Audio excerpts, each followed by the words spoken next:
ตะกี้น่ะ คิดฮอด ยกเก้าชิปน่ะชื่อเพิ่นน่ะหมอลำบุญย่อ บ่ เด้ ได้อีหลี หมอลำยุคเก่าน่ะ ทุก ช่วงนั้นน่ะฮิตขนาดเลยเพิ่น งาน ใจ บุญงาน นี้ ผู้ชมนี่ ยั เพิ่ ง นไป มีแต่เจ้า ผู้งานและแถวเขตนั้น อาจจะพรนี่แม่นบ่ เมียใหม่ แถวเขตอาจจะพรนี่เนาะ แต่ใจนี้ ไปแต่ละบ้านน่ะนะ ยังบ่ลืม เออ เมีย เพิ่น เก่า ไปตามบุญตามงานแต่ละบ้านพี่ ผิด น้อง ผิด บ่อนใดเชิญบ่อนใดอัน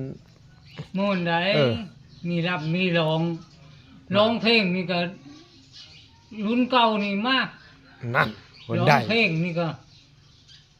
ได้เนาะรุ่นเก่า ได้เบิด อ่า เก่าเพลง โอ้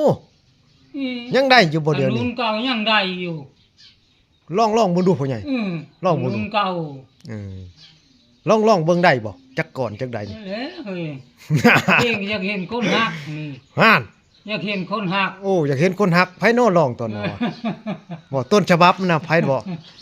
ได้แล้วอุ้ยมีท่านกินเหล้า นั่น เออ เห็นบ่พี่น้อง อืม มันความม่วนนี่มีตัวน้ำใช้แล้วม่วนโลดนะ เขาเอิ้นว่าชุลานารี